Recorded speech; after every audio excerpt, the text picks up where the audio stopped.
The woman deliberately dropped the dog from a high altitude. Everyone present exclaimed. But the next second, a parachute actually opened on the dog's back. Seeing that the dog was out of danger, everyone couldn't help but burst into laughter. However, the two people on the hot air balloon did not plan to come down, because they were going to do something big in the sky. This thing will benefit all mankind. Whenever the flight reaches a certain height, scientists will record the data and then use pigeons to transmit the data back to the ground. The reason he did this was because he was not sure he could return alive. Not long after the hot air balloon entered the clouds, there was a fairy air here. The refreshing cold wind blew on their faces. The two felt unprecedented comfort. But at this moment, the clouds ahead suddenly became as dark as ink, and occasionally flashes of lightning flashed. The woman felt a little uneasy. Unexpectedly, the next second, the hot air balloon was violently shaken. He was not prepared at all and could only hold on to the basket tightly. But the man only cared about the safety of the equipment and did not take his life seriously. Seeing this, the woman had no choice but to step forward to help.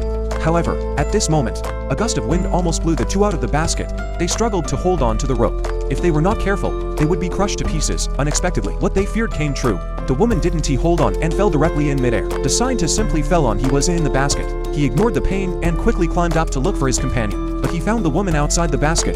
The situation became extremely dangerous. The scientist quickly reached out, but the other party fell deeper.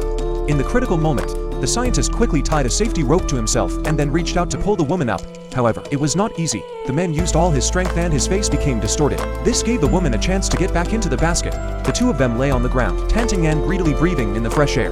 But they didn't have time to be happy because the hot air balloon was in danger of falling at any time. The woman did not want to descend, but kept throwing sandbags down, trying to avoid the storm by continuing to rise. This move was undoubtedly crazy. He himself had no idea, so he could only hold on to the safety rope tightly and pray that the storm would end soon. After an unknown amount of time, a beam of sunlight shone on the two people's embarrassed faces. They felt a little warm and finally smiled. The ultimate dream of mankind must be the sea of stars. At this moment, the two people also enjoyed the pleasure of conquering the sky. As they flew higher and higher, they witnessed the content that was originally only seen in books, the sun and the moon, and the spectacle of butterflies flying higher than birds.